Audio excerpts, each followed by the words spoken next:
Hello साथियों, स्वागत है आपका त्रिशरण महाविहार यूट्यूब चैनल पर। इस वीडियो में हम लोग पढ़ने वाले हैं क्लास 6 के इतिहास का अध्याय 6, जिसका नाम है नए प्रश्न नए विचार। तो आइए पहले इसके टॉपिक पे बात करें, हम लोग इसके शीर्षक पे बात करें कि क्या है नए प्रश्न और नए विचार, है ना। आपको पता होगा साथियों कि भारत जो है प्रारंभ से ही धम्म प्रधान देश रहा है। ध्यान रखिएगा, धम्म प्रधान, धर्म नहीं, धम्म। अब धम्म में क्या क्या चीजें होती हैं? धम्म में समता, समानता, बंधुता, मैत्री, करुणा, दया, प्रेम, मानवता, ये सभी चीजें समाहित होती हैं। तो ये सारी चीजें जो हैं, समता, समानता, बंधुता, मैत्री, करुणा, दया, प्रेम, मानवता, ये सभी चीजें जो है भारत के कण कण में विद्यमान है। यह जो देश रहा है भारत ना, यह देश कर्म प्रधान देश रहा है। क्या रहा? कर्म प्रधान देश। तथा स्त्री पूजक रहा है। सिंधु घाटी सभ्यता के बारे में भी हम लोगों ने पढ़ा कि सिंधु घाटी सभ्यता जो थी वह जो है स्त्री शतात्मक थी, यानी मातृ शतात्मक थी। लेकिन वैदिक काल में आर्यों के आने के बाद आर्यों की जो सभ्यता थी वो वैदिक सभ्यता थी।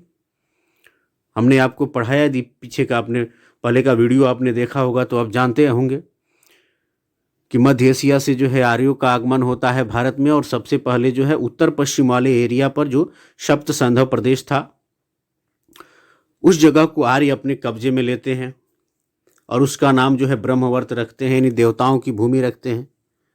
फिर जो है पूरे उत्तर भारत को अपने कब्जे में ले लेते हैं, जो कि ये घटना घटती है कब? उत्तर वैदिक काल में। हाँ, ऋग्वैदिक काल में तो वे सप्त संधव प्रदेश को अपने कब्जे में कर लेते हैं, अपने नियंत्रण में कर लेते हैं, और उसके बाद उत्तर वैदिक काल में वे पूरे उत्तर भारत पे अपना नियंत्रण कब्जा स्थापित कर लेते हैं, और यहीं पे धीरे धीरे जनपद और महाजनपद इसके विकास होने शुरू हो जाते हैं। तो वैदिक काल में जो है ब्राह्मण धर्म के कारण पशु बलि, आडंबर, कर्मकांड, अंधविश्वास, पाखंड, ये सभी चीजें जो है भारतीय समाज में व्याप्त होने लगी। आर्यों ने जो है अपने धर्म का यहाँ वर्चस्व दिखाना शुरू किया। उनके धर्म में तमाम तरह की चीजें थी। जो ब्राह्मण धर्म है, जिसको आजकल अपभ्रंश रूप से हिंदू धर्म का कहा जाता है, उसका जो अगुआ पुरोहित ब्राह्मण होता था, वो कर्म कांड को प्रमुखता, मतलब प्रमुख बताने लगा, उसकी प्रमुखता को दिखाने लगा। यानी कर्म प्रधान यह देश कर्म कांड प्रधान हो गया, एवं मुक्ति के नाम पर जो है तमाम तरह का यज्ञ, हवन, कर्मकांड हेतु जो है मोटी मोटी राशियां लोगों से वो लेने लगा।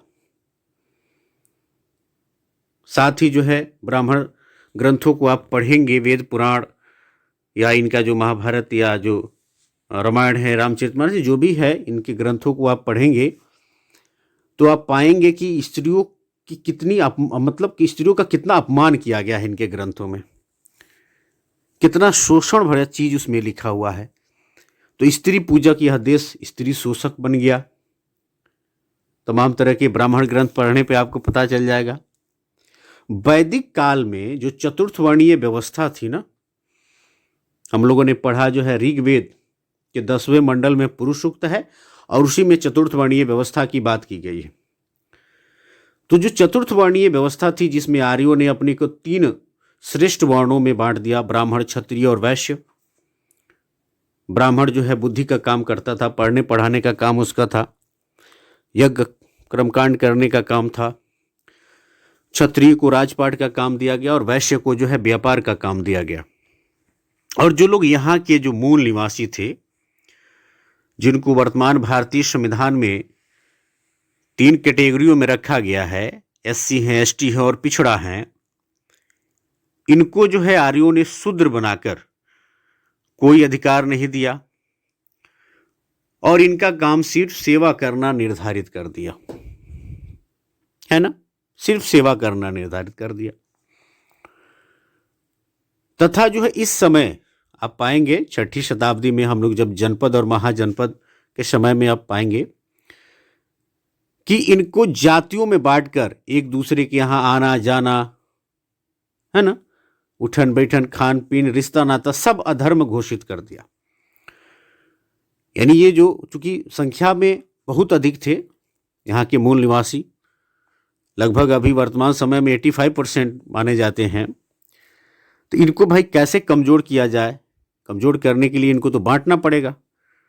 तो इनको जो है जातियों में बांट दिया गया, 6743 जातियों में बांट दिया गया और बांट कर जो है इनका एक दूसरी जाति के यहाँ आना जाना रिश्ता नाता खान पीन सब अधर्म घोषित कर दिया गया ताकि ये लोग कमज़ोर रह सकें, मजबूत ना हो सकें। संगठित होंगे तो मजबूत हो जाएंगे। एवं इससे क्या हुआ, समता समानता बंधुता मैत्री करुणा मानवता ये सब जो था भारत के जो कण कण में था, ये सभी चीजें जो हैं यहां पे खत्म हो गई। यहां तक कि ब्राह्मणों ने खुद को ईश्वर से भी श्रेष्ठ सिद्ध कर दिया। उसके मंत्र आप पढ़ेंगे, उसने शास्त्रों में क्या लिखा कि देव अधिनम जगत सर्वे मंत्र अधिनम ते देवता ते मंत्रा ब्राह्मणस्य मुखम तस्मात् ब्राह्मण देवता, कि पूरा जो जगत है ना वो देवताओं के अधीन है और वे देवता मंत्रों के अधीन है तथा वो मंत्र ब्राह्मण के मुख में है, इसलिए ब्राह्मण ही जो है सबसे बड़ा यही देवता है। तो भाई यदि आपको मुक्ति चाहिए, है ना, तो ब्राह्मण के मुख की सेवा करनी पड़ेगी, ब्राह्मण जो कहेगा वो मानना पड़ेगा। इस तरह का काम ब्राह्मणों ने किया। अब ब्राह्मणों की जो यज्ञ कर्मकांड स्त्री शोषण मानवता आदि से लोग जो है त्रस्त हो गए थे एकदम। इनसे मुक्ति पाने के लिए जनता जो थी एकदम व्यग्र थी, क्योंकि क्योंकि शूद्र समाज जो था उसके पास तो पैसा नहीं था। सीधे इन लोगों ने मनुस्मृति में लिख दिया कि शूद्रों के पास धन हो तो राजा का कर्तव्य बनता है कि वो उसे छीन ले और जो है जरूरत पड़ने पर ब्राह्मण देवता को दे दे। इनको पढ़ने का अधिकार नहीं, तमाम तरह के अधिकार इनके नहीं थे। तो भाई इनके मन में लगा कि ये जो जन्म मरण का चक्र है कब तक चलते रहेगा, क्या हमें मुक्ति नहीं मिलेगी?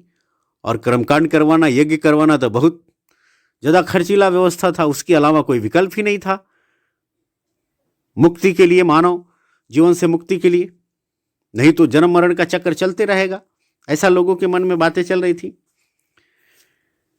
तो जनता बहुत व्यग्र थी, ये जो धर्म था विनाश की ओर अग्रसर था एकदम।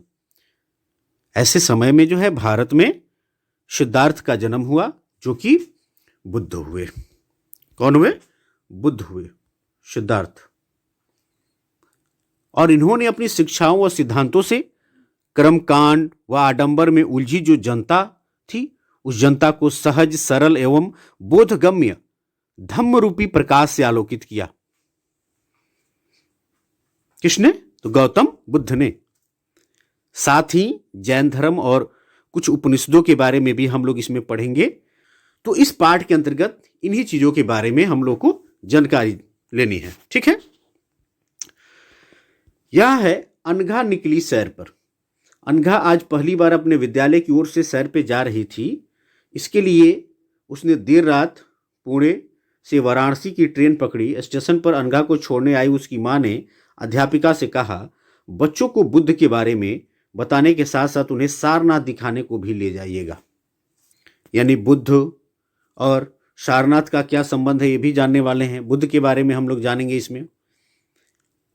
फिर जो है मैंने बताया जैसे जैन धर्म के बारे में जानेंगे, उपनिषद के बारे में जानेंगे। तो आइए पहले देखते हैं बुद्ध की कहानी। बौद्ध धर्म के संस्थापक सिद्धार्थ थे, जिन्हें गौतम के नाम से भी जाना जाता है। बौद्ध धर्म के संस्थापक कौन थे बाबू? तो गौतम बुद्ध। वैसे सिद्धार्थ उनके बचपन का नाम था। जब सिद्धार्थ को ज्ञान की प्राप्ति हो गई तो बुद्ध के नाम से उनको जाना गया। तो गौतम बुद्ध ने जो है बौद्ध धर्म की स्थापना की, उसकी संस्थापना की, है ना। उनका जन्म जो है लगभग 2500 वर्ष पूर्व हुआ था। यहाँ तो 2500 वर्ष सिर्फ लिखा गया है, याद रखिएगा इनका जन्म हुआ था 563 ईसा पूर्व। 563 ईसा पूर्व इनका जन्म हुआ था। कहाँ पे? तो जो पूर्वोत्तर बिहार में कपिलवस्तु के निकट नेपाल की तराई में जो है लुम्बिनी जो ग्राम था, उसी ग्राम के निकट जो है लुम्बिनी वन था। तो लुम्बिनी वन में ही जो है इनका जन्म हुआ था। इनके पिता का नाम क्या था? इनके पिता का नाम था शुद्धोधन। और इनके पिता जो शुद्धोधन थे बाबू, वो शाक्य कुल के राजा थे। वज्जी संघ के बारे में आपने पढ़ा होगा। इनकी जो राजधानी थी ना, कपिलवस्तु थी। गौतम बुद्ध के जन्म के 7वें दिन ही इनकी जो माता थी महामाया, उनका देहांत हो गया था। एक्चुअली इनकी माता जो है अपने मायके जा रही थी, और मायके जाने के क्रम में जो है, चूंकि मायके जाना होता था उसी लुम्बिनी वन से, तो उसी लुम्बिनी वन में जो है गौतम बुद्ध का जन्म हुआ था। तो जन्म के 7वें दिन जो है इनके माता का नाम क्या था? महामाया। इनके माता का देहांत हो गया था। अतः इनका जो पालन पोषण है, इनकी जो मौसी थी जिनका नाम था महाप्रजापति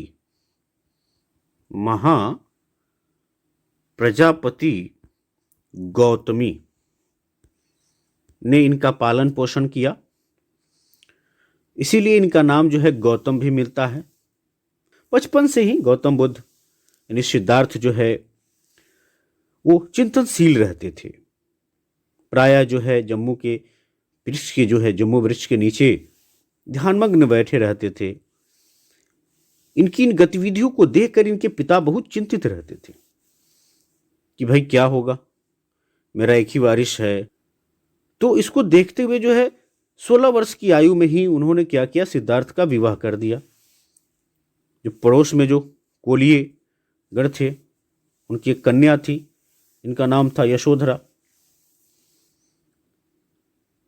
तो जो है यशोधरा के साथ इनका विवाह कर दिया। यशोधरा का अन्य भी नाम मिलता है, इनका अन्य नाम जो है गोपा या बिंबा मिलता है। और इनसे जो है एक पुत्र हुआ, और उस पुत्र को जो है सिद्धार्थ उस पुत्र को देखकर प्रसन्न नहीं हुए, वरन उन्होंने जो है उसे मोह बंधन का राहु माना कि यह तो मोह माया में हमको लपेटने आया है ना, फंसाने आया है। तो उसको उन्होंने मोह बंधन का राहु माना, और उसका नाम क्या रखा? राहुल। उसका नाम क्या रखा गया? उसका नाम रखा गया राहुल। ठीक है, उन्होंने नाम रखा। गौतम बुद्ध की जो विचारशील प्रवृत्ति थी, उस प्रवृत्ति को जो ये विलासतापूर्ण जीवन था ना, वो बदल न सका। हमेशा निरंतर ध्यानमग्न या चिंतनशील रहते थे गौतम बुद्ध। गौतम बुद्ध के मन में जो है वैराग्य की भावना और मजबूत हो गई। कब? जब उन्होंने जो है 4 दृश्यों को देखा। बुद्ध का जो सारथी थे, जिनका नाम था चन्ना। क्या नाम था? चन्ना। चन्ना के साथ जो है रथ पर सैर करते हुए उन्होंने 4 घटनाओं को देखा। एक देखा उन्होंने, जो पहला दृश्य आता है, एक जर्जर शरीर वाला जो है वृद्ध व्यक्ति को उन्होंने देखा। दूसरे में एक रोगग्रस्त व्यक्ति को देखा उन्होंने, एक रोगी को देख दिया। तीसरे में एक मृत व्यक्ति को उन्होंने देखा। और चौथे में जो है, चौथा जो दृश्य है, एक प्रसन्न मुद्रा में भ्रमणशील सन्यासी को उन्होंने देखा, जो सांसारिक मोह से मुक्त था और प्रसन्न चित्त था। प्रथम 3 दृश्य जो थे, उसको देखकर दुखमय जीवन के प्रति गौतम बुद्ध के मन में जो है घोर वितृष्णा हुई, और चौथे दृश्य ने उन्हें जो है दुख निरोध का मार्ग दिखाया। यानी 3 दृश्यों में ऐसा लगा कि जीवन में दुख है। और जब चौथा दृश्य जो उन्होंने देखा था तो उसे लगा कि नहीं, इन दुखों से मुक्ति भी पाया जा सकता है। गौतम बुद्ध का जो चिंतनशील क्रियाकलाप से उनके पिता हमेशा चिंतित रहते थे और प्रयास करते थे तरह तरह के कि संसारिक भोगों में हमारा जो है बच्चा रम जाए, कि वह संन्यास ग्रहण न करे। लेकिन ये सारे प्रयास उनके निरर्थक रहे। अंततोगत्वा अपनी पत्नी यशोधरा और पुत्र राहुल को सोता छोड़कर 29 वर्ष की आयु में उन्होंने जो है गृह त्याग दिया, घर को त्याग दिया। कब? 29 वर्ष की आयु में। वैसे उनके घर त्याग या राज्य त्याग को लेकर डॉक्टर बी.आर. अम्बेडकर अलग चीज लिखते हैं। बुद्ध और उनका धम्म नाम का जो पुस्तक उन्होंने लिखा है, उसमें उन्होंने लिखा है कि साक्य जो संघ, साक्यों का जो संघ था उसके सदस्य भी बन गए थे सिद्धार्थ। और साक्यों और कोलियों में जो पानी को लेकर विवाद होता था हमेशा, उसी विवाद में जो है ये सब बात आया कि भाई लड़ना है। साक्यों ने कहा, साक्य संघ ने कहा कि हमें लड़ाई करनी है, और सिद्धार्थ ने कहा नहीं, किसी भी समस्या का निदान लड़ाई नहीं है, पहले हमें वार्तालाप करनी चाहिए। क्योंकि ये साक्य संघ के विचार के खिलाफ था, और विचार की खिलाफत का अर्थ था कि भाई देश निकाल दिया जाएगा, यानी गांव से निकाल दिया जाएगा, उस राज्य से निकाल दिया जाएगा। तो डॉक्टर अम्बेडकर इस तरह की बातें लिखते हैं। खैर वे तो स्कॉलर हैं, विद्वान हैं, उनकी बातें भी नहीं काटी जा सकती हैं। तो ये भी आपको ध्यान में रखना है। अब क्या होता है कि घर छोड़ने के बाद वो ज्ञान की खोज में जो है अलार कलाम के पास जाते हैं। उस समय तमाम तरह के तपस्वी तपस्या कर रहे होते हैं। वहीं वो जो फैलाया हुआ है ना भ्रमजाल, ईश्वर परमेश्वर है ना, ये तमाम तरह के भ्रमजाल में लोग भटके हुए हैं, खोज रहे हैं कि कहाँ है वो ईश्वर सर्वशक्तिशाली सर्वशक्तिमान। उसी में जो है ये जाते हैं, अलार कलाम हैं उनके पास जाते हैं, फिर जो रुद्रक हैं उनके पास जाते हैं, तमाम तरह के आचार्यों के पास जाते हैं और सीखते हैं। किसी के पास ये संतुष्ट नहीं होते हैं। उसके बाद से जो है जो कौंडिल्य हैं, कौन कौन नाम याद रखिएगा आप, कौंडिल्य, कौंडिन्य, उसको मिटा के लिखता हूं, कौंडिन्य हैं। फिर जो है दूसरा वप्पा हैं,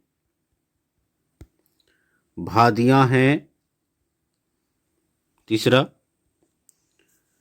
उसके बाद से जो है महानामा, एवं 5वें हैं अस्सागी। ये जो है ये पांचों जो है ब्राह्मण हैं।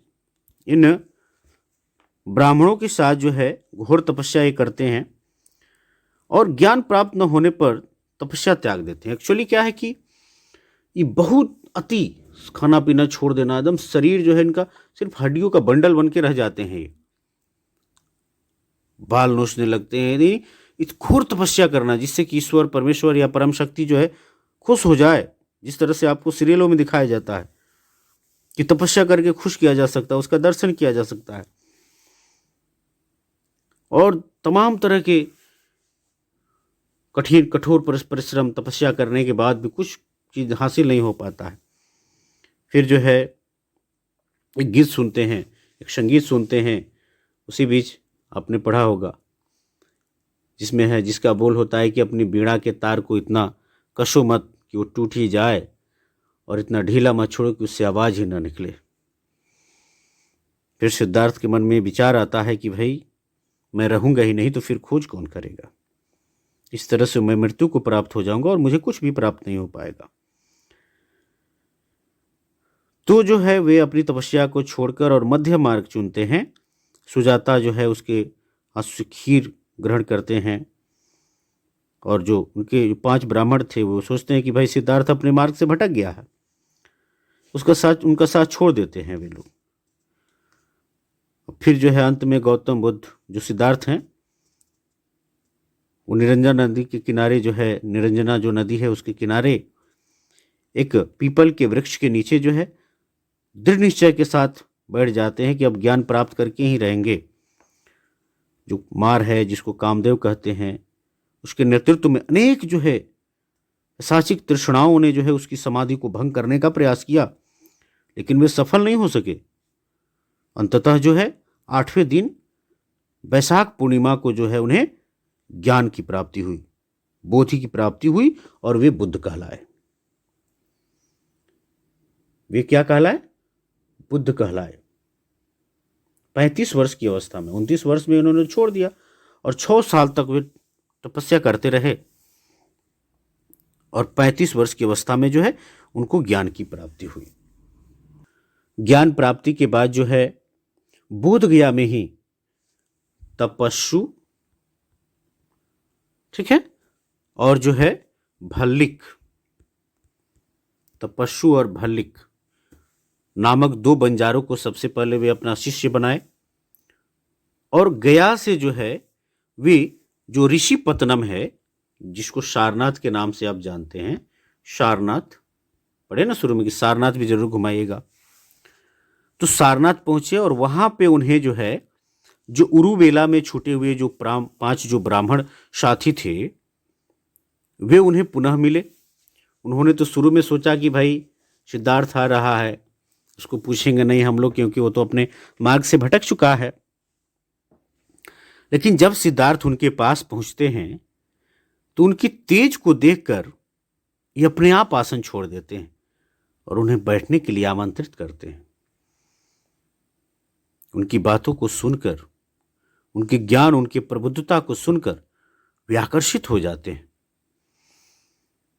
और सबसे पहले गौतम बुद्ध ने ज्ञान का जो अपना प्रथम उपदेश जो दिया था वही सारनाथ में दिया था। इसे जो है धर्म, इसको धम्म चक्र प्रवर्तन कहते हैं। क्या कहते हैं इसको? धम्म चक्र प्रवर्तन कहते हैं। अच्छा, एक चीज और ध्यान रखिएगा आप, जब जो है सिद्धार्थ ने अपना घर छोड़ दिया, त्याग दिया 29 वर्ष की अवस्था में, तो इस घटना को जो है महाभिनिष्क्रमण कहते हैं। ये बात याद रखना है, आपको लिख लेना है, महाभिनिष्क्रमण, एक ही में लिखिएगा, महाभिनिष्क्रमण कहते हैं इसको, है ना। और जब उन्होंने अपना सारनाथ में प्रथम उपदेश दिया तो उसको धम्म चक्र प्रवर्तन कहते हैं। सम्राट अशोक ने इस घटना को शाश्वत रूप देने के लिए वहां पे एक स्तूप बनवाया। वहीं पे जो है गौतम बुद्ध ने संघ की स्थापना की। उसके साथ साथ जो है अन्य ये 5 तो ब्राह्मण शिष्य हुए ही, अनेक जो है वैश्यों सहित जो है काशी का जो यश नामक एक धनाढ़ व्यक्ति थे उनको भी संघ का सदस्य बनाया। फिर जो है धम्म प्रचार करना उन्होंने शुरू किया। धम्म प्रचार के क्रम में जो है बुद्ध काशी के पश्चात उरुवेला गए।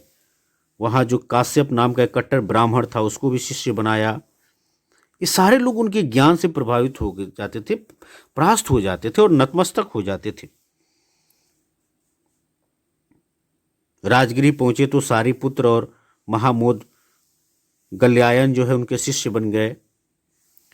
जब जो है भ्रमण करते हुए कपिल वस्तु में पहुंच जाते हैं, उनकी जो मौसी थी महाप्रजापति, उन्होंने कहा कि भाई, उन्होंने इच्छा ग्रहण की कि भाई हमें भी जो प्रवज्ञा ग्रहण करना है, यानी प्रवज्ञा की इच्छा उनकी भी आई। तो अपने शिष्य आनंद के कहने पर जो है, चूंकि जो कि नारी के समान अधिकार के सर्वप्रथम प्रचारक आनंद हुए, तो उन्होंने जो है नारियों को भी संघ में प्रवेश देना शुरू कर दिया। बाद में जो है तमाम तरह के लोग, इनके पुत्र भाई, सब लोग जो जो बुद्ध के बारे में सुने, बुद्ध के विचारों से अवगत हुए, बुद्ध की शिक्षाओं से प्रभावित हुए, देश के या पूरे विदेश तक में बुद्ध के प्रभाव को आप देख सकते हैं। अभी जो आप भारत की पहचान और भारत की धरोहर के बारे में सुनते हैं, जानते हैं कि पूरी दुनिया जो है भारत की संस्कृति की, भारत की सभ्यता की मुरीद है, वह ब्राह्मण धर्म की मुरीद नहीं है, उस अमानवीय धर्म की मुरीद नहीं है, वह बौद्ध धर्म की मुरीद है, जहाँ समता है, समानता है, बंधुता है। जो समता, समानता, बंधुता भारत के कण कण में था, उसी को गौतम बुद्ध ने पुनर्स्थापित करने का काम किया। जो मानवता है, उसी को गौतम बुद्ध ने पुनर्स्थापित करने का काम किया, और जिसे वर्तमान समय में डॉक्टर बी.आर. अम्बेडकर साहब ने भारतीय संविधान में जो है लिखकर उसको समाहित किया। भारतीय संविधान का जब आप प्रियम्बल पढ़ेंगे, हम भारत के लोग, है ना, तो भारत को प्रभुत्व संपन्न समाजवादी पंथनिरपेक्ष गणराज्य बनाने के लिए, और यहाँ पे जो एकता, समता, समानता, बंधुता की बात आप पढ़ेंगे, तो इसको समाहित किया गया। जीवन के अंतिम समय में पावापुरी में बुद्ध ने जो है चुंद नामक व्यक्ति से, किससे?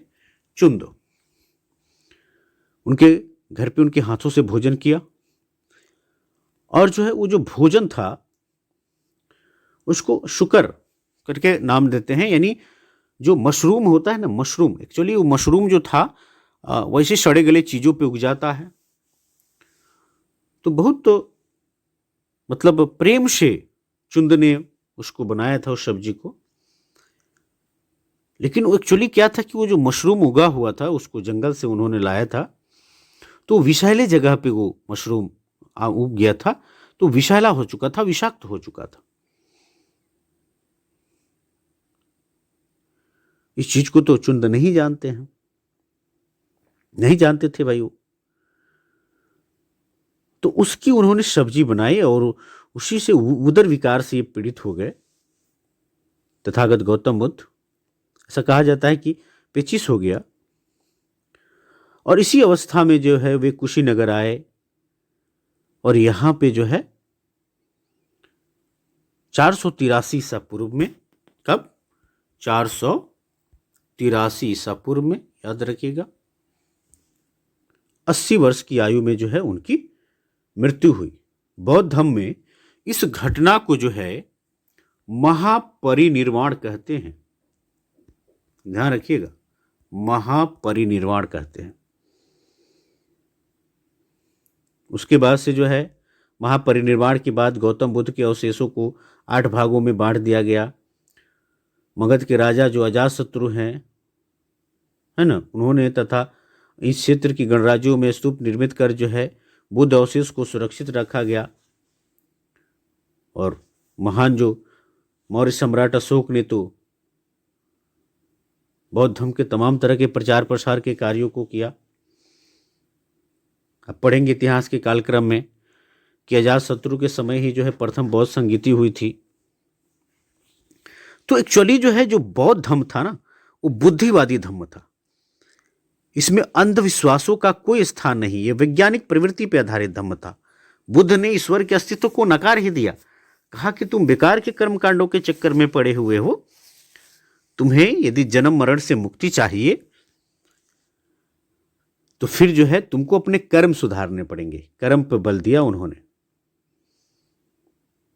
और इसके अनुसार बौद्ध धर्म के अनुसार मनुष्य के जीवन का जो चरम लक्ष्य है वह निर्वाण प्राप्ति है।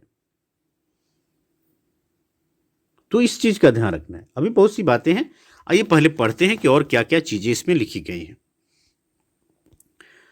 कह रहे कि यह वह समय था जब लोगों के जीवन में तेजी से परिवर्तन हो रहे थे। जैसा कि तुमने अध्याय 5 में पढ़ा है, महाजनपदों के कुछ राजा इस समय बहुत शक्तिशाली हो गए थे। हजारों सालों के बाद फिर से नगर उभर रहे थे, द्वितीय नगरीकरण की व्यवस्था हो रही थी, गांव के जीवन में भी बदलाव हो रहा था। इसको 9 में हम लोग देखेंगे, अध्याय 9 में बहुत से विचारक इन परिवर्तनों को समझने का प्रयास कर रहे थे, वे जीवन के सच्चे अर्थ को भी जानना चाह रहे थे। ये क्रम चल रहा था, ठीक है। फिर कहता है बुद्ध क्षत्रिय थे तथा शाक्य नामक एक छोटे से गण से संबंधित थे। यहां क्षत्रिय जो जिस अर्थ में प्रयोग किया गया है, चूंकि एक राजा, मतलब इस समय इनके पिताजी, तो आप पढ़े होंगे कि महाजनपदों के अंतर्गत वज्जी में जो है गणराज्य था, गणतंत्रात्मक व्यवस्था थी, तो इनके पिता का टर्म था, चुने गए थे, तो चूंकि राजपाट का काम करते थे तो कर्म के आधार पे यहाँ पे क्षत्रिय की बात की गई है। जबकि ब्राह्मणी व्यवस्था में आप पढ़ेंगे तो जन्म के आधार पे चाहे लूल्हा लंगड़ा क्यों ना पैदा हो जाए। जन्म के आधार पे वो क्षत्रिय है, चाहे महामूर्ख क्यों ना पैदा हो जाए, जन्म के आधार पे जो है वो ब्राह्मण है ना। चाहे एकदम व्यापार व्यवसाय करने का ढंग ही क्यों नहीं हो, लेकिन जन्म के आधार पे वो वैश्य है और शूद्र, चाहे बुद्धिमान हो जाए, शक्तिशाली हो जाए, शक्तिमान हो जाए, लेकिन शूद्र तो शूद्र ही रहेगा। तो उसके आधार पे कहा गया कि क्षत्रिय थे तथा शाक्य नामक एक छोटे से गण से संबंधित थे। युवावस्था में ही ज्ञान की खोज में उन्होंने घर के सुखों को छोड़ दिया। बहुत संक्षेप में लिखा हुआ है, इसलिए मैंने डिटेल्स में बताने का काम किया। अनेक वर्षों तक वे भ्रमण करते रहे तथा अन्य विचारकों से मिलकर चर्चा करते रहे। अंततः ज्ञान प्राप्ति के लिए उन्होंने स्वयं ही रास्ता ढूंढने का निश्चय किया। इसके लिए उन्होंने बोध गया विहार में एक पीपल के पेड़ के नीचे कई दिनों तक तपस्या की। अंततः उन्हें ज्ञान की प्राप्ति हुई। इसके बाद जो है वे बुद्ध के रूप में जाने गए। यहाँ से वे वाराणसी के निकट ऋषि सारनाथ गए, जहाँ उन्होंने पहली बार उपदेश दिया। कुशीनारा में मृत्यु से पहले का शेष जीवन उन्होंने पैदल ही एक स्थान से दूसरे स्थान पर यात्रा करने और लोगों को शिक्षा देने में व्यतीत किया। चार धाम का नाम सुने हैं आप लोग? चार धाम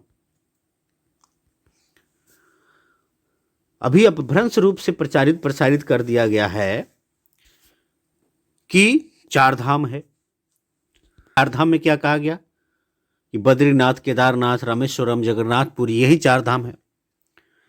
और वहां पे आप जब जाएंगे तो आपको जो है कर्मकांड के नाम पर मोटी मोटी राशियां आपसे वसूली जाती हैं, आपके साथ भेदभाव किया जाता है। ये चार धाम नहीं है बाबू। वास्तव में चार धाम है जिसको पूरी दुनिया जानती है। एक वह जगह जहां पे बुद्ध का जन्म हुआ, लुम्बिनी, जो अभी नेपाल में है। दूसरा जगह जहां उन्हें ज्ञान की प्राप्ति हुई, बोध गया।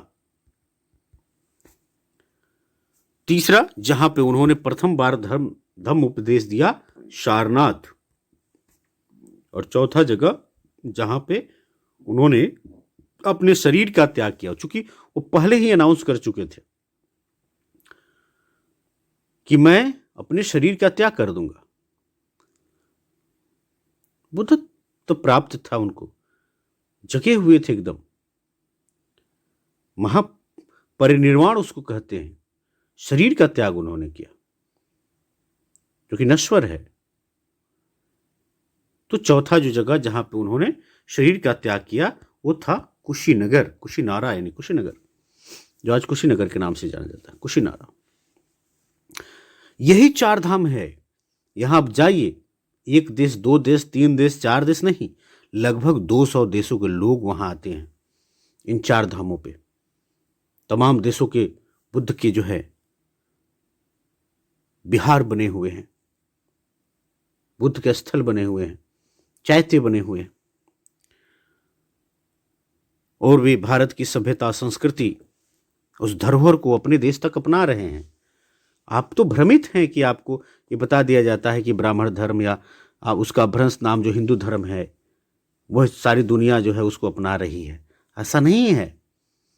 आप पढ़िए उन शास्त्रों को उठाकर, इनके शास्त्रों को उठाकर पढ़िए, कितनी अमानवीयता है, कितनी हैवानियत है। डॉक्टर अंबेडकर कहते हैं कि हिंदू सोसाइटी वह बहुमंजिली इमारत है जिसमें जिस रूम में किसी का जन्म हुआ है अंततः उसको उसी में मर जाना है। उससे बाहर निकलने का उसके पास कोई उपाय नहीं है। चाहे वो कितना हो यज्ञ हवन कर्मकांड कर ले, दान पुण्य कर ले, अगले जन्म का इंतजार उसको करना पड़ेगा। सोच लीजिए। बुद्ध ने शिक्षा दी कि यह जीवन कष्टों और दुखों से भरा हुआ है और ऐसा हमारी इच्छा और लालसा के कारण होता है। कभी कभी हम जो चाहते हैं वह प्राप्त कर लेने के बाद भी संतुष्ट नहीं होते हैं एवं और अधिक वस्तुओं को पाने की इच्छा करने लगते हैं। बुद्ध ने इस लिप्सा को जो है तन्हा यानी तृष्णा कहा। बुद्ध ने शिक्षा दी कि आत्म संयम अपनाकर हम ऐसी लालसा से जो है मुक्ति पा सकते हैं। आत्म संयम अपनाकर हम अपनी ऐसी लालसाओं से मुक्ति पा सकते हैं।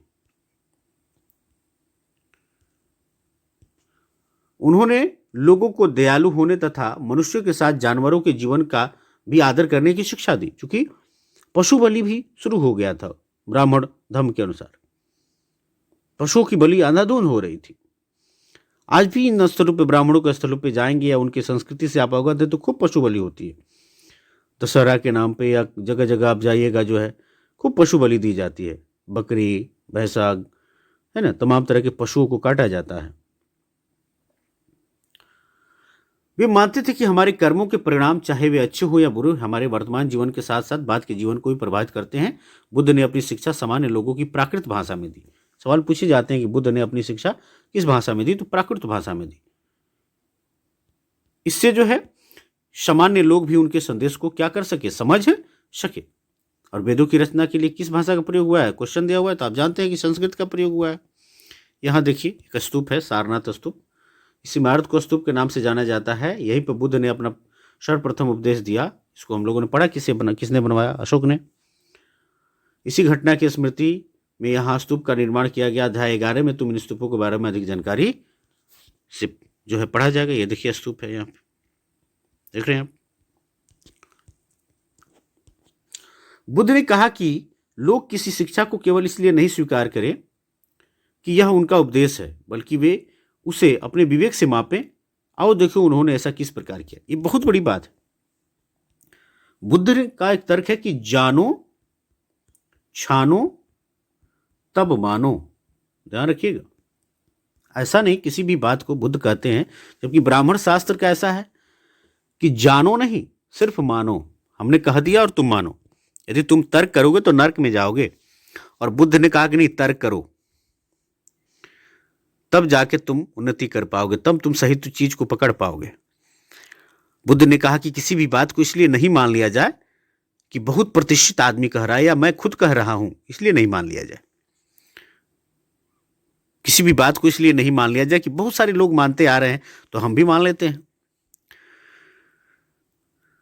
बुद्ध कहते हैं कि किसी भी बात को इसलिए नहीं मान लिया जाए कि हमारी हजारों पीढ़ियां मानते आ रही हैं तो हम मान लेते हैं। किसी भी बात को मानने से पहले उस पर तर्क करो, डिस्कस करो। यदि वो बात सत्य है, न्याय संगत है तो मानो, अन्यथा नहीं मानो। तो आइए एक कहानी से देखते हैं कि जो है किस तरह से ये तर्क की बात करते हैं। कीसा गोतमी की कहानी। यह बुद्ध के विषय में एक प्रसिद्ध कहानी है। एक समय की बात है, कीसा गोतमी नामक एक स्त्री का पुत्र मर गया। इस बात से वह इतनी दुखी हुई कि वह अपने बच्चे को गोद में लिए नगर के सड़कों पर घूम घूम कर लोगों से प्रार्थना करने लगी कि कोई उसके पुत्र को जीवित कर दे। एक भला व्यक्ति उसे जो है बुद्ध के पास ले गया। बुद्ध ने कहा, मुझे एक मुट्ठी सरसों के बीज लाकर दो, मैं तुम्हारे पुत्र को जीवित कर दूंगा। कीसा गोतमी बड़ी प्रसन्न हुई भाई, पर जैसे ही वह बीज लाने के लिए जाने लगी तभी बुद्ध ने उसे रोका और कहा, ये बीज एक ऐसे घर से मांग कर लाओ जहां किसी की मृत्यु न हुई हो। इस तरह का शर्त उन्होंने रखा। कीसा गोतमी एक दरवाजे से दूसरे दरवाजे गई, लेकिन वह जहां भी गई उसने पाया कि हर घर में किसी न किसी के पिता, माता, बहन, भाई, पति, पत्नी, बच्चे, चाचा, चाची, दादा, दादी या किसी न किसी की मृत्यु हुई है। तो इस तरह से बुद्ध ने इस चीज को प्रमाणित किया, बताया कि भाई मृत्यु जो है अकाट्य है, सत्य है। और यदि कोई बात करता है कि हम जो है मृत व्यक्ति को जिंदा कर देंगे, या कोई इस तरह की बात करता है कि हम चमत्कार दिखाएंगे, या कोई कहता है कि हम आयु बढ़ा देने का काम करते हैं, जैसे आप ब्राह्मणों के पत्रों में देखेंगे, है ना, वे आयु बढ़ा देते हैं, गोबर का भगवान बना देते हैं, पत्थर में जो है जान डाल देते हैं। देखते हैं आप, भारत को एकदम भ्रमित करके रख दिया, गोल मटोल बना दिया, एकदम भारत को लोल बना दिया, एकदम बुर्बक मूर्ख, दिमाग चौक कर दिया है लोगों का इन लोगों ने। तो इस तरह का कोई आपको कह रहा है तो गलत है, वो अनुचित है, असत्य है, अमाननीय है। एक जो है पेड़ के पास बैठ जाता है धोती कुर्ता पहने हुए, फटे हाल स्थिति में, और अंगूठी बेचता है, आपको अंगूठी पहनाता है कि आपका एक कष्ट दूर हो जाएगा, वो कष्ट दूर हो जाएगा। वह खुद जो है वो बरसात हो या ठंडी हो या गर्मी हो, वहाँ पीपल के पेड़ के नीचे या किसी अन्य वृक्ष के पेड़ के नीचे बैठ जाता है और बैठकर जो है लोगों को मूर्ख बनाता है। अपना दुख तो दूर कर ही नहीं सकता है, आपको जो है उल्लू बनाते रहता है और फंस भी जाते हैं आप उसके बातों में आकर।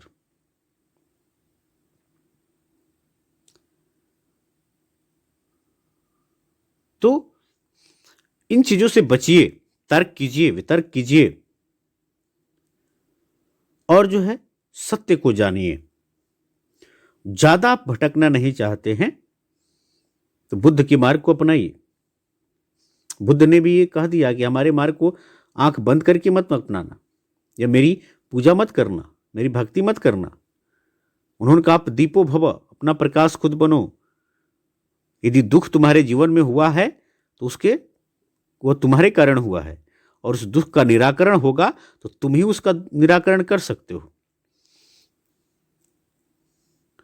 तो बुद्ध ने सिर्फ दुख और दुख निवारण की बात की। बौद्ध धर्म में जो है 4 आर्य सत्य बताए गए हैं: दुख, दुख समुदाय, दुख निरोध और दुख निरोध मार्ग। दुख में बताया गया है कि समस्त संसार जो है दुख से व्याप्त है। यहां पे जन्म, मरण, जरा यानी वृद्धावस्था, व्याधि, अप्रिय का मिलन, प्रिय का वियोग, ये सभी दुख हैं। सब दुखम, सब दुखमय है। और दुख समुदाय का अर्थ है कारण। बुद्ध के अनुसार जितने भी दुख हैं उसका कोई ना कोई कारण है, और उसके कारण में उन्होंने तृष्णा को बताया। और भी बहुत सारे कारण हैं। तृष्णा के कारण कई सारी चीजें उत्पन्न होती हैं, और जब कारण है तो निवारण भी तो हो सकता है। जैसे आप किसी डॉक्टर के पास जाते हैं, आपको पेट में दर्द है, तो डॉक्टर से आपने कहा कि मेरे पेट में दर्द है, मुझे दुख है, तो डॉक्टर उसका कारण जानने का प्रयास करता है, अल्ट्रासाउंड करवाता है, ब्लड टेस्ट करवाता है। पहले जो है नाड़ियों के द्वारा वैध जांच किया करते थे, और कारण का जब ज्ञान हो जाता है तो उसका निवारण करता है। यदि वो दवा से खत्म हो जाने वाला है तो दवा से खत्म करता है, ऑपरेशन से खत्म होने वाला है तो ऑपरेशन से खत्म करता है, तो निवारण हो जाता है। तो दुख के निवारण की भी बात इन्होंने कही, और दुख निवारण जो दुख निरोध मार्ग है उस मार्ग पे चलने के लिए कहा। और उसी मार्ग के अंतर्गत जो अष्टांगिक मार्ग आपको मिलेगा, तो अष्टांगिक मार्ग का पालन करने के लिए कहा, जिसमें आप सम्यक दृष्टि, सम्यक वाणी, यानी सम्यक दृष्टि में 4 आर्य सत्यों की सही परख होनी चाहिए। सम्यक वाणी में जो है धर्म सम्मत जो है मृदु वाणी का प्रयोग होना चाहिए। सम्यक संकल्प, भौतिक वस्तु एवं दुर्भावना का त्याग होना चाहिए। सम्यक कर्म, सत्कर्म करना, अच्छा काम करना। सम्यक आजीव, सदाचारी जीवन जीना, ईमानदारी पूर्वक जीवन जीना। सम्यक व्यायाम, विवेक पूर्वक एवं बुद्धि विचार ग्रहण करना, शुद्ध विचारों को त्यागना। सम्यक स्मृति, अपने कर्मों के प्रति विवेक तथा सावधानी को सदैव स्मरण रखना। सम्यक समाधि, चित्त की समुचित एकाग्रता जिससे ज्ञान प्राप्त हो सके। तो ये तमाम तरह अष्टांगिक मार्ग उन्होंने दिया। फिर जो है सील दिया उन्होंने, जो गृहस्थ हैं उनके लिए पंचशील दिया। उसके बाद से जो चिबर धारण करते हैं उनको जो है 10 शील दिया। तो इस तरह से सील भी दिया उन्होंने, जिससे दुख से आप मुक्त हो सकते हैं। तो बुद्ध एक महासागर हैं, उनके बारे में बात करना एक महासागर की चर्चा करने के समान है, और इतने संक्षेप में जो है उनकी बातें नहीं की जा सकती है। फिर आगे के सीनियर क्लासेज में जो है आप पढ़ेंगे बुद्ध के बारे में। तो अब अगला जो टॉपिक हम लोग को पढ़ना है उस टॉपिक का नाम है उपनिषद। उपनिषद, आइए सबसे पहले हम लोग उपनिषद का अर्थ जानते हैं। उप का मतलब होता है बाबू निकट या समीप, ठीक है। और नी का अर्थ होता है नीचे, और सद का अर्थ होता है जो शद है बैठना, यानी समीप नीचे बैठना। किसके समीप? किसके समीप आप पाते हैं कि जो है नीचे बैठते हैं कोई? तो आपने गुरु और शिष्य की परंपरा देखी होगी। गुरु का आसन ऊंचे स्थान पे होता है और शिष्य का आसन जो है नीचे होता है। तो गुरु के समीप नीचे बैठना ही क्या है? उपनिषद का शाब्दिक अर्थ है। जिस समय बुद्ध उपदेश दे रहे थे उसी समय या उससे भी थोड़ा पहले दूसरे अन्य चिंतक भी कठिन प्रश्नों का उत्तर ढूंढने का प्रयास कर रहे थे। यानी उस समय जो है अन्य भी चिंतक थे जो कि उत्तर ढूंढने का प्रयास कर रहे थे। कुछ सवाल थे कि भाई कर्मकांड, यज्ञ, आत्मा, परमात्मा, तमाम तरह की चीजें थी। उनमें से कुछ मृत्यु के बाद के जीवन के बारे में जानना चाह रहे थे, जबकि अन्य यज्ञों की उपयोगिता के बारे में जानने को क्या थे? उत्सुक थे।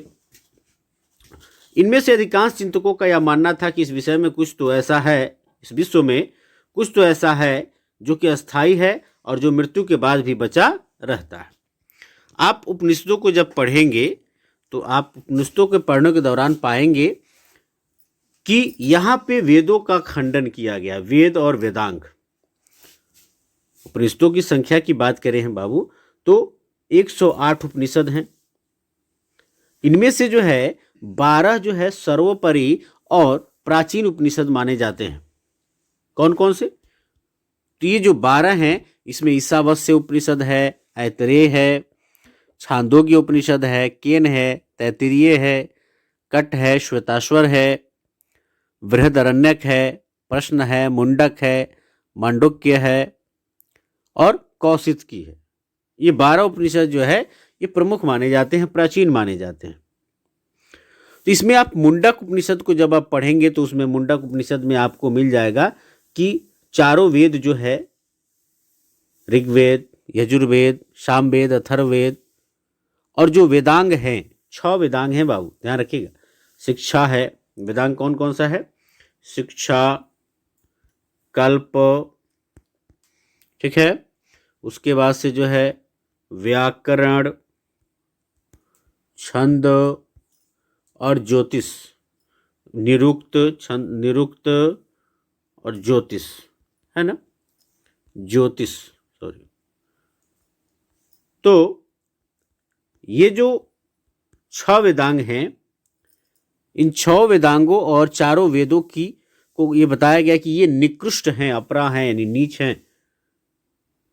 तो चूंकि वेदों के कारण जो तमाम तरह का यज्ञ और कर्मकांड फैला हुआ था, उसी के विरोध में जो है ये उपनिषद दिखाई देते हैं। लेकिन उपनिषद भी आपको उलझा देते हैं। इसमें भी जो है आत्मा परमात्मा की बेतुकी बातें की जाती हैं। क्योंकि आत्मा परमात्मा, यही से तो पाखंड और अंधविश्वास शुरू होता है, यही से तो दान दक्षिणा शुरू होता है। मोटी मोटी राशियां जो है एक विशेष वर्ग जो पुरोहित है उसको लोग देना शुरू कर देते हैं। जन्म से पूर्व और मरने के बाद तक आपसे ऐंठते रहता है, लेते रहता है। वो शरीर आपके सामने जला दिया जाता है, लेकिन जो है खटिया, मचिया, छाता, जूता, आत्मा को छाता, जूता, खटिया की क्या जरूरत है? इन तमाम तरह के सामानों की क्या जरूरत है? तो यहां भी कहीं ना कहीं जो है ब्राह्मणवाद के चंगुल में लोगों को फंसाया जाता है। यूं कहिए, यूं समझिए आप कि वेद पुराने दुकान हो चुके थे। वेद जो थे वो पुराना दुकान था, उससे लोग जो थे व्याकुल थे। तो एक नया दुकान जिसमें वही जटिलताएं हैं, लेकिन लोगों को ऐसा लगेगा कि ये नया है, नया दुकान है और वहां जो है लोग आकर्षित होंगे। तो ये काम चल रहा था। तो क्या है इसमें? कह रहा है कि ऐसा विश्व में कुछ तो ऐसा है जो कि अस्थायी है और जो मृत्यु के बाद भी बचा रहता है। उन्होंने इसका वर्णन आत्मा तथा ब्रह्म अथवा सार्वभौम आत्मा के रूप में जो है किया है। वे मानते थे कि अंततः आत्मा तथा ब्रह्म क्या है? एक ही है। ये उपनिषदों में आपको मिलेगा। उसके साथ साथ जो है कुछ ऐसे भी उपनिषद हैं जो कि उपनिषद बहुत विवादित हैं, पढ़ने से पता चलेगा आपको। छांदोग्य और बृहदारण्यक उपनिषद ये सब भी पढ़िएगा तो अश्लीलता भरी बातें परोसी गई हैं। यदि हम इन उपनिषदों को बुद्ध के साथ, यानी बुद्ध की विचारधारा के साथ हम रिलेट करते हैं, जो कि नास्तिक दर्शन है, जो महावीर का नास्तिक दर्शन है, उसके साथ यदि हम इसको रिलेट करते हैं तो उसके साथ इसको पढ़ना जो है सरासर नाइंसाफ़ी होगी, ना समझदारी होगी। ऐसे कई विचारों का संकलन उपनिषदों में हुआ है। उपनिषद जो है उत्तर वैदिक ग्रंथों का हिस्सा थे। उपनिषद का शाब्दिक अर्थ गुरु के समीप बैठना, तो उत्तर वैदिक ग्रंथों का हिस्सा थे, इसीलिए जो है उपनिषद को वेदांत भी कहते हैं। क्या कहते हैं? वेदांत। वैदिक साहित्य के अंतिम भाग होने के कारण इनको वेदांत कहा जाता है। ठीक है। और इसका शाब्दिक अर्थ है गुरु के समीप बैठना। इन ग्रंथों में अध्यापकों और विद्यार्थियों के बीच बातचीत का संकलन किया गया है। प्रायः ये विचार सामान्यतः वार्तालाप के रूप में प्रस्तुत किए गए हैं। किसके बीच जो है बातचीत है? तो सामान्यतः आपको अध्यापकों और विद्यार्थियों के बीच की बातचीत यहां दिखाई गई है। ठीक है। यहां जो है पहले ऊपर हम लोग देख लेते हैं षड दर्शन को। ये देखिए,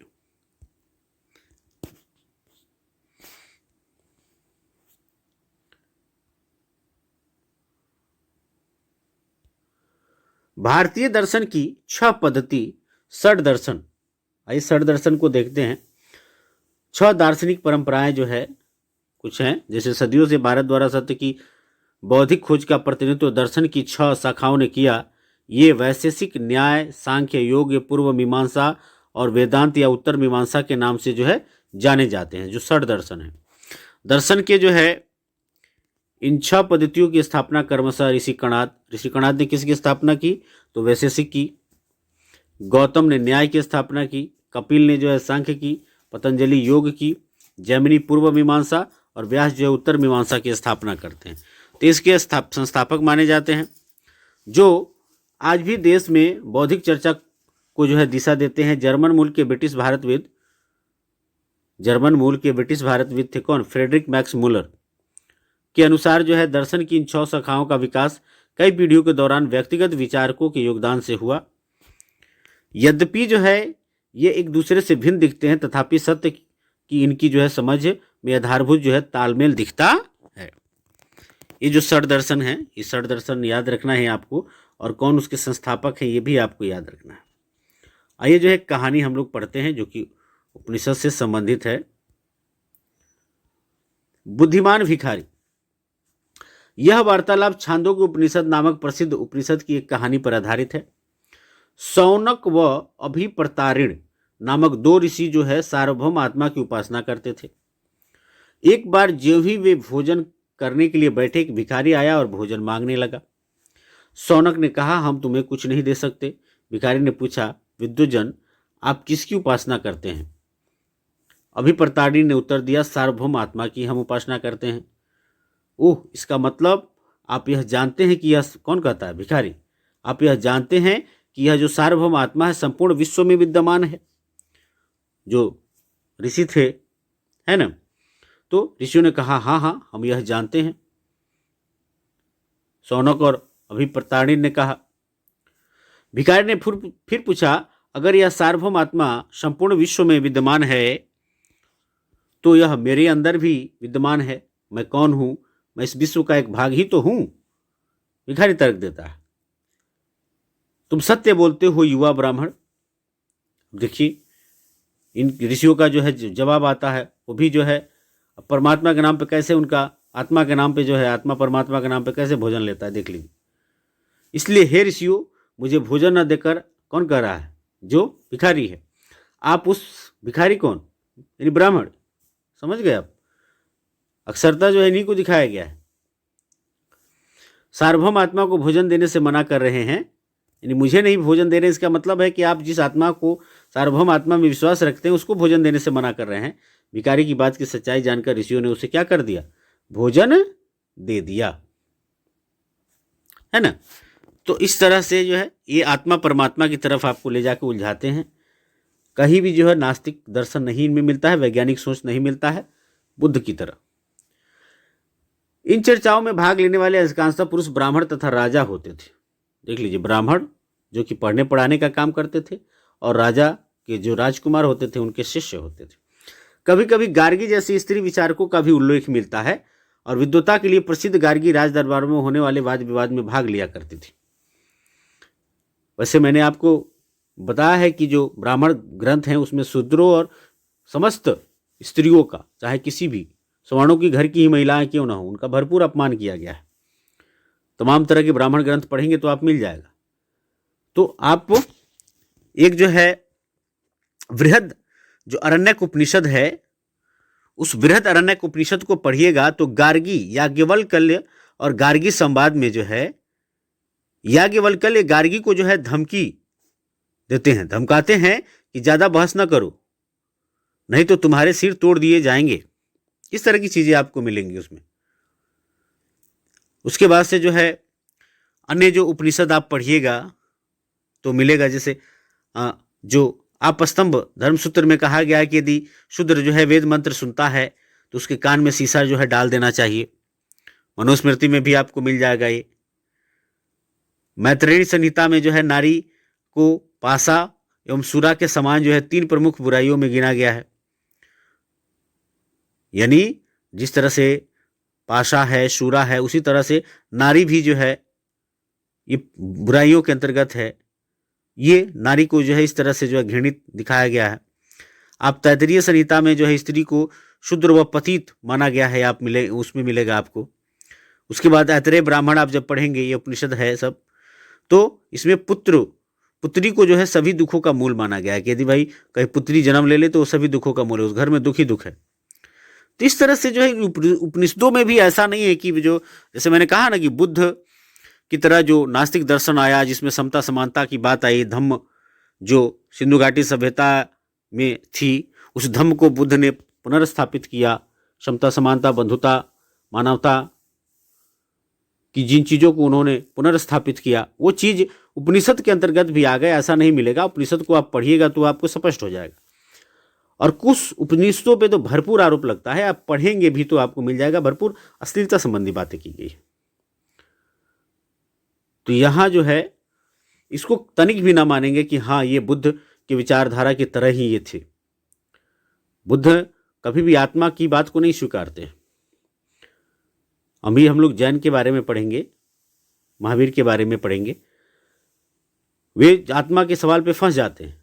आत्मा में वो विश्वास रखते हैं, ईश्वर में तो विश्वास नहीं रखते हैं, ईश्वरवादी हैं, लेकिन आत्मा में फंस जाते हैं।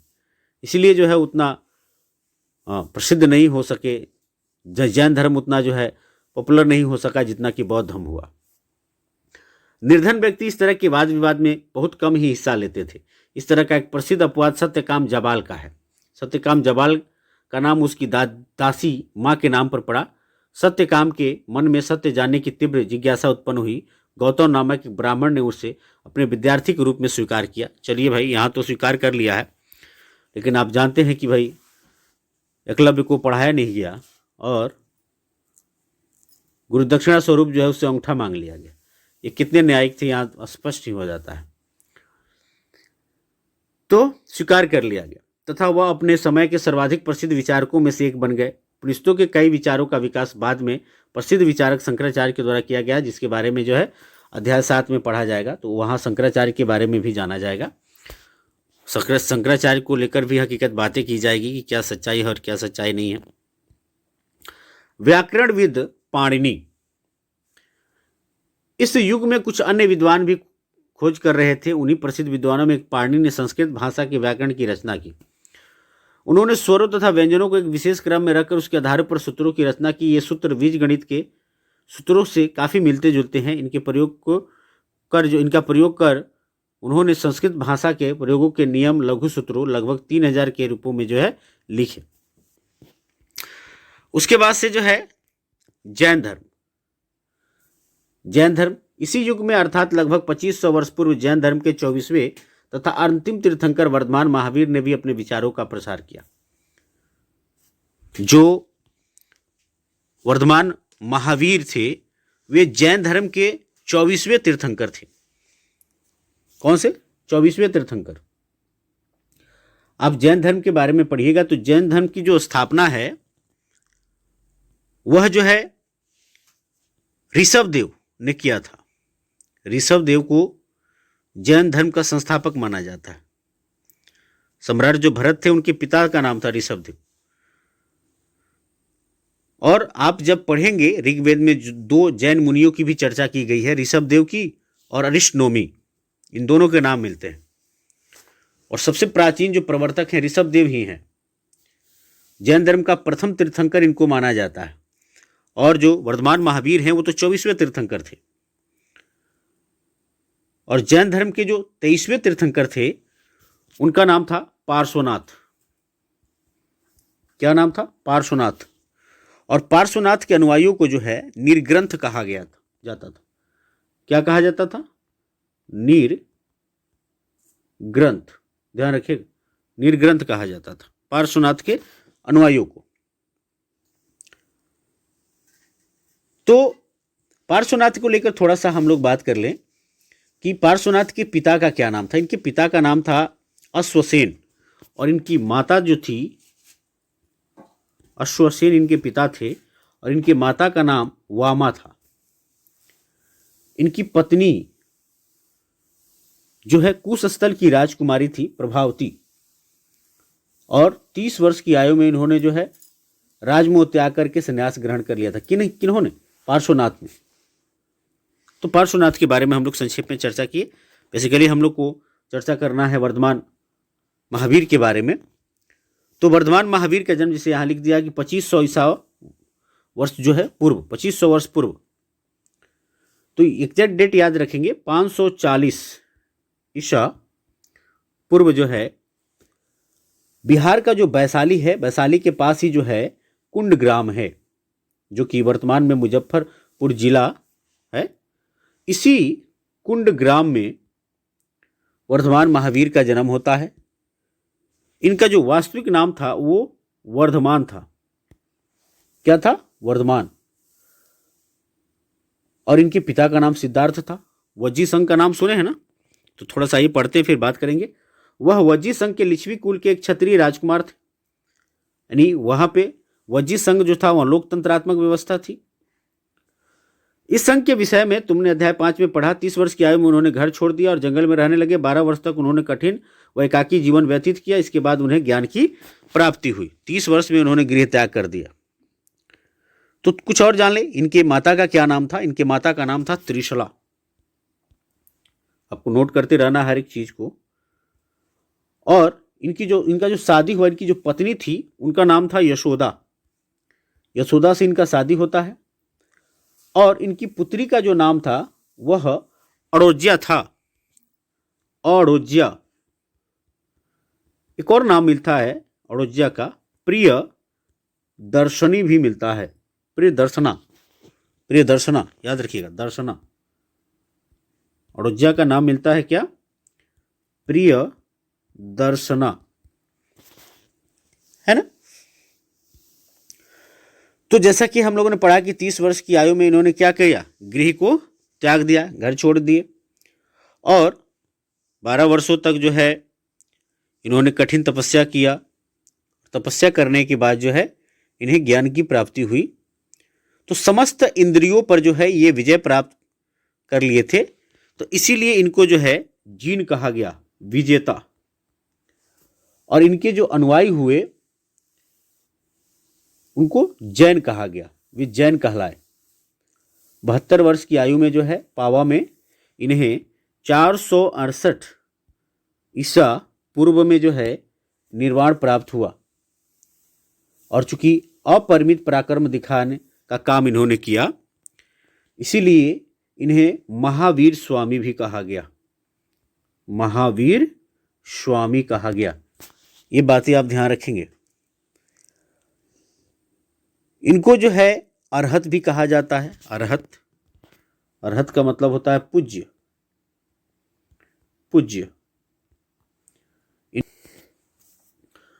उनकी शिक्षा सरल थी। सत्य जानने की इच्छा रखने वाले प्रत्येक स्त्री व पुरुष को अपना घर छोड़ देना चाहिए।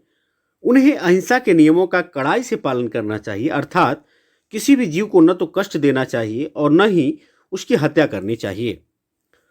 महावीर का कहना था, सभी जीव जीना चाहते हैं, सभी के लिए जीवन प्रिय है।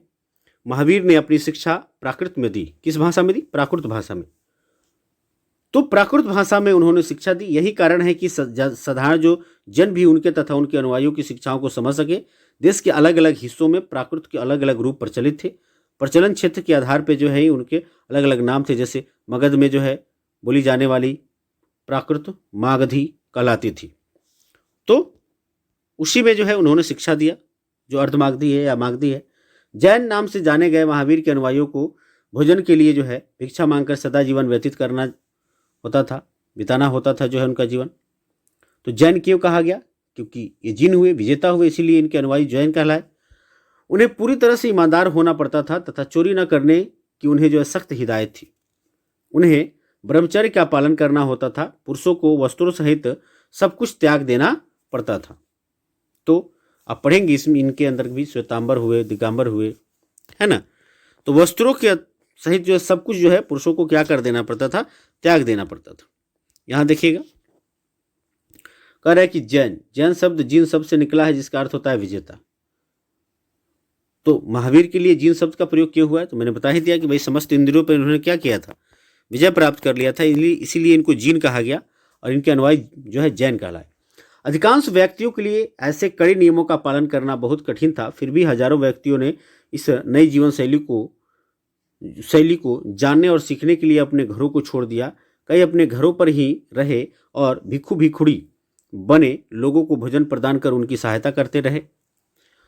मुख्यतः व्यापारियों ने जैन धर्म का समर्थन किया। किसानों के लिए इन नियमों का पालन जो है अत्यंत कठिन था, क्योंकि फसल की रक्षा के लिए उन्हें जो है कीड़े मकोड़ों को मारना पड़ता था। बाद की सदियों में जैन धर्म उत्तर भारत के कई हिस्सों के साथ साथ गुजरात, तमिलनाडु और कर्नाटक में भी फैल गया। ठीक है। महावीर तथा उनके अनुयायियों की शिक्षाएं कई शताब्दियों तक मौखिक रूप में ही रही। वर्तमान रूप में उपलब्ध जैन धर्म की शिक्षाएं लगभग 1500 वर्ष पूर्व गुजरात में वल्लभी नामक स्थान पर लिखी गई थी। तो मानचित्र 7 पृष्ठ 105 पर जो है वल्लभी स्थान को आप देख सकते हैं। अब है आगे संघ। महावीर तथा बुद्ध दोनों का ही मानना था कि घर का त्याग करने पर ही सच्चे ज्ञान की प्राप्ति हो सकती है। ऐसे लोगों के लिए उन्होंने संघ नामक संगठन बनाया, जहां घर का त्याग करने वाले लोग एक साथ रह सके। संघ में रहने वाले बौद्ध भिक्षुओं के लिए बनाए गए नियम विनय पिटक नामक ग्रंथ में मिलते हैं। विनय पिटक, त्रिपिटक मिलेंगे। बौद्ध धर्म के 3 साहित्य हैं, विनय पिटक, शुद्ध पिटक, अभिधम्म पिटक। तो विनय पिटक में मिलते हैं। विनय पिटक से हमें पता चलता है कि संघ में पुरुषों और स्त्रियों के रहने की अलग अलग व्यवस्था थी। सभी व्यक्ति संघ में प्रवेश ले सकते थे। हालांकि संघ में प्रवेश के लिए बच्चों को जो है अपने माता पिता से, दासों को अपने स्वामी से, राजा के यहाँ काम करने वाले लोगों को राजा से तथा कर्जदारों को अपने देनदारों से अनुमति लेनी होती थी। एक स्त्री को इसके लिए अपने पति से अनुमति लेनी होती थी, है ना, संघ का सदस्य बनने से पहले। संघ में प्रवेश लेने वाले स्त्री पुरुष बहुत सादा जीवन जीते थे। वे अपना अधिकांश समय ध्यान करने में बिताते थे और दिन के एक निश्चित समय में वे शहरों तथा गांव में जाकर भिक्षा मांगते थे। यही कारण है कि उन्हें भिक्षु तथा भिक्षुणी, जो साधु भिखारी थी, है ना, उनके लिए प्राकृत शब्द है, प्राकृत भाषा का शब्द है भिक्षुणी, कहा गया। वे आम लोगों को शिक्षा देते थे, साथ ही एक दूसरे की क्या करते थे? सहायता भी करते थे। किसी तरह की आपसी लड़ाई का निपटारा करने के लिए वे प्राय बैठक भी किया करते थे। संघ में प्रवेश लेने वालों में ब्राह्मण, क्षत्रिय, व्यापारी, मजदूर, नाई, गणिकाय तथा दास शामिल थे। इनमें से कई लोगों ने बुद्ध की शिक्षाओं के विषय में लिखा तथा कुछ लोगों ने संघ में अपने जीवन के विषय में जो है सुंदर कविताओं की रचना की। उसके बाद से जो है कह रहा है कि पिछले अध्याय में वर्णित संघ और इस अध्याय में वर्णित संघ के बीच जो है 2 भिन्नता क्या है, आप उसको बता सकते हैं। यहां देखिए, पहाड़ी को काटकर बनाई गई गुफा, यह जो है कार्ले, वर्तमान महाराष्ट्र में स्थित एक गुफा है। भिक्षु भिक्षुणी जो है इन शरण स्थलों में रहकर ध्यान किया करते थे। यहाँ फिगर देख सकते हैं आप, ये देखिए पहाड़ी को काटकर बनाई गई गुफा है, यहाँ पे रहकर ध्यान किया करते थे।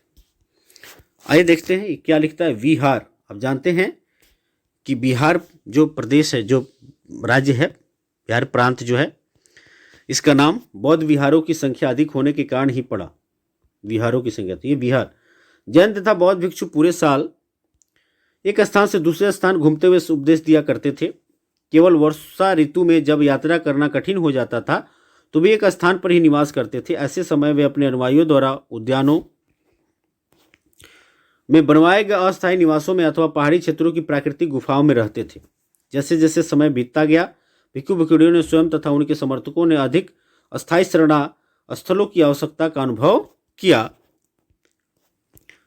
तब कई शरण स्थल बनाए गए जिन्हें विहार कहा गया। और एक होता है विहार में घूमना भी, बौद्ध भिक्षु भ्रमण भी किया करते थे और जहां रहते थे उसको भी विहार कहा गया। ठीक है। आरंभिक विहार लकड़ी के बनाए गए तथा बाद में इनके निर्माण में ईंटों का प्रयोग होने लगा। पश्चिमी भारत में विशेषकर कुछ विहार पहाड़ियों को खोदकर बनाए गए, जो आपने फोटो देखा। एक बौद्ध ग्रंथ से ज्ञात होता है, क्या होता है, जिस तरह महासागरों में मिलने पर नदियों की अलग अलग पहचान समाप्त हो जाती है, ठीक उसी तरह बुद्ध के अनुयायी जब भिक्षुओं की श्रेणी में प्रवेश करते हैं तो अपना वर्ण, श्रेणी और परिवार सब त्याग देते हैं। यानी एक नारा है कि बौद्ध धर्म की क्या पहचान, मानव मानव एक समान। बौद्ध संघ का सदस्य बनना है तो तुमको अपना वर्ण, जाति, है ना, सब कुछ त्याग देना पड़ेगा। किस श्रेणी में हो, क्या होता है ना, सवर्ण हो अवर्ण हो, त्याग करके जो है तब आना पड़ेगा। तब जाकर जो है आपको सच्चा ज्ञान मिल पाएगा, तब जाके आप बुद्ध की शिक्षाओं का लाभ ले पाएंगे। प्राय किसी धनी व्यापारी, राजा अथवा भूस्वामी द्वारा दान में दी गई भूमि पर विहार का निर्माण होता था। स्थानीय व्यक्ति भिक्षु भिक्षुणियों के लिए भोजन, वस्त्र, दवाई लेकर आते थे, जिनके बदले में भिक्षु और भिक्षुणियों लोगों को शिक्षा देते थे। यानी दवा, भोजन, वस्त्र ये सब लेकर लोग आते थे स्थानीय लोग, और भिक्षु जो भिक्षुणी थे वो लोगों को शिक्षा देते थे। आगे आने वाली शताब्दियों में बौद्ध धर्म उपमहाद्वीप के विभिन्न हिस्सों के साथ साथ बाहरी क्षेत्रों में भी फैल गया।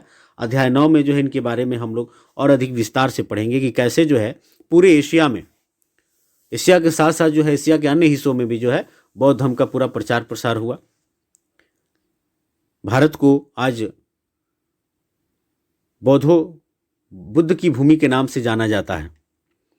इसलिए नरेंद्र मोदी जब प्रधानमंत्री हुए और जब उन्होंने जो है विदेश दौरा शुरू किया तो जहां भी गए वहां उन्होंने यही कहा कि मैं महात्मा बुद्ध की भूमि से आया हूं। तो इसको समझने की जरूरत है कि पूरे दुनिया के लोग जो है भारत को किस नाम से जानते हैं। पूरी दुनिया के लोग भारत को जो है बुद्ध के नाम से जानते हैं। पूरी दुनिया में भारत की पहचान बुद्ध के नाम की पहचान है।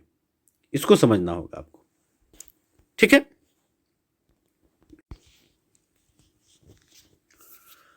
आश्रम व्यवस्था। जैन तथा बौद्ध धर्म जिस तरह लोकप्रिय हो रहे थे लगभग उसी समय ब्राह्मणों ने जो है आश्रम व्यवस्था का विस्तार किया।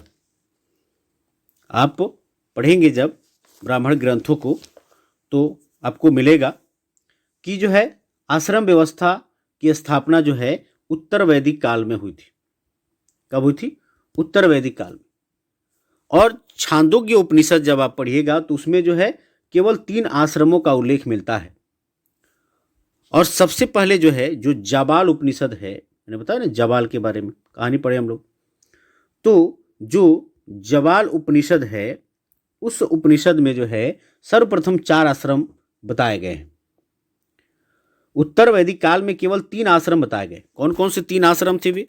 तो वे आश्रम थे ब्रह्मचर्य, पहला था ब्रह्मचर्य, दूसरा था गृहस्थ, और जो तीसरा आश्रम था वो था वानप्रस्थ। क्या था? वानप्रस्थ। चौथा जो आश्रम संन्यास आश्रम है महाजनपद काल में जो है उसको स्थापित किया गया। ये बात आपको याद रखना है। जो गृहस्थ आश्रम था ना, गृहस्थ आश्रम को सभी आश्रमों से श्रेष्ठ बताया गया है, माना गया, क्योंकि इस जो है आश्रम में जो है मनुष्य जो है जो त्रिवर्ग है, त्रिवर्ग धर्म, अर्थ और काम एक साथ उपभोग करता है। ये ध्यान रखिएगा। इसी आश्रम में जो है त्रिऋण से वो निवृत्त होता है। किस आश्रम में? ऋण ये माना गया है, इससे निवृत्त होता है। कौन कौन सा? एक तो ऋषि ऋण है, ऋषि का जो ऋण है, और उस समय वो ग्रंथों का अध्ययन करता है, निवृत्त होता है। फिर पितृ ऋण है, और जो है पुत्र प्राप्ति जब होती है तो उससे निवृत्त होता है। और जो देव ऋण है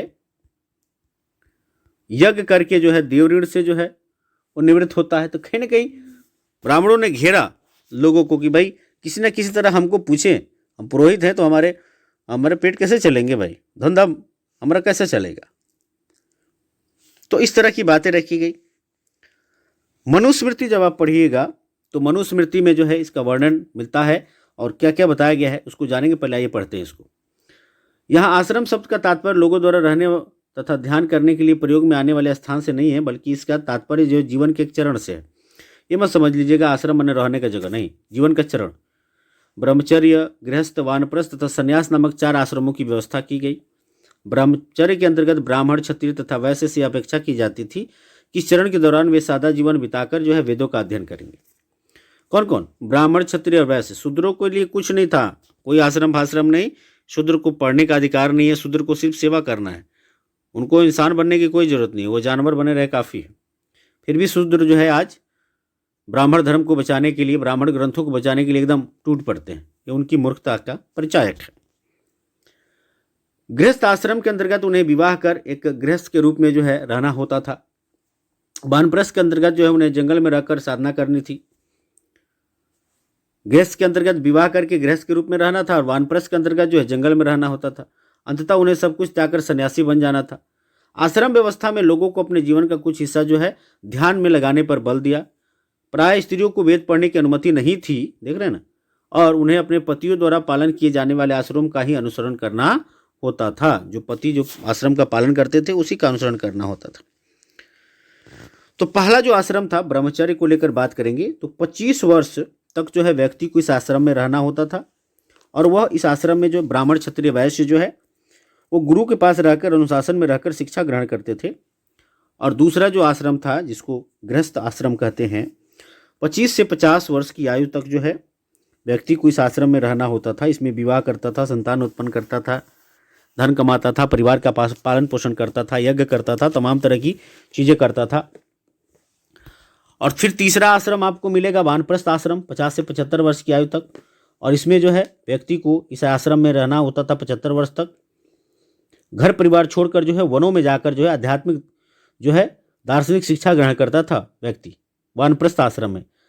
और चौथा जो आश्रम था जो कि अंतिम आश्रम था, जो जीवन के अंतिम समय में 75 से 100 वर्ष तक की आयु में जो है इसको करना होता था और इसमें जो है इस आश्रम में रहना होता था। उसे सभी जो संबंध है उसको त्याग कर वन में जाकर जो वो तप करता था। तो इस तरह से जो है 4 आश्रम बताए गए। ब्राह्मणों ने 4 आश्रम बताए जिस समय बौद्ध धर्म जो है पूरे चरमोत्कर्ष पे चल रहा था। तो उस समय अब आइए थोड़ा सा अन्यत्र देखते हैं क्या लिखता है इसमें। एटलस में ईरान ढूंढो। जरथुस्त्र एक ईरानी पैगंबर थे। कौन? जरथुस्त्र। उनकी शिक्षाओं का संकलन जयंद अवेस्ता नामक ग्रंथ में मिलता है। जयंद अवेस्ता की भाषा तथा इसमें वर्णित रीति रिवाज वेदों की भाषा और रीति रिवाज से काफी मिलते जुलते हैं, ध्यान रखिएगा। जरथुस्त्र की मूल शिक्षा का सूत्र है सद्विचार, सद्वचन तथा सद्कार्य। हे ईश्वर, बल, सत्य प्रधानता एवं सद्विचार प्रदान कीजिए जिसके लिए हम शांति बना सके। 1000 से अधिक वर्षों तक जरथुस्त्रवाद ईरान का एक प्रमुख धर्म रहा। बाद में कुछ जरथुस्त्रवादी ईरान से आकर गुजरात और महाराष्ट्र के तटीय नगरों में बस गए। वे लोग ही जो है आज के पारसियों के क्या पूर्वज हैं। तो आज के जो पारसी हैं उनके पूर्वज वही लोग हैं, ठीक है। उसके बाद से उपयोगी शब्दावलियां हैं कुछ यहाँ पे, तो ये तो पढ़ चुके हैं हम लोग, सबकी चर्चा लगभग हम लोगों ने की है। तो इस तरह से जो है ये पाठ खत्म होता है। आई होप कि आप अच्छे से समझ पाए होंगे। इस पाठ के द्वारा जो मैसेजेज हैं और जो बातें नहीं इसमें गूढ़ है, छिपी हुई है या नहीं बताई जा सकी है, उसको भी मैंने रखने का काम किया है। Thank you for watching this video guys.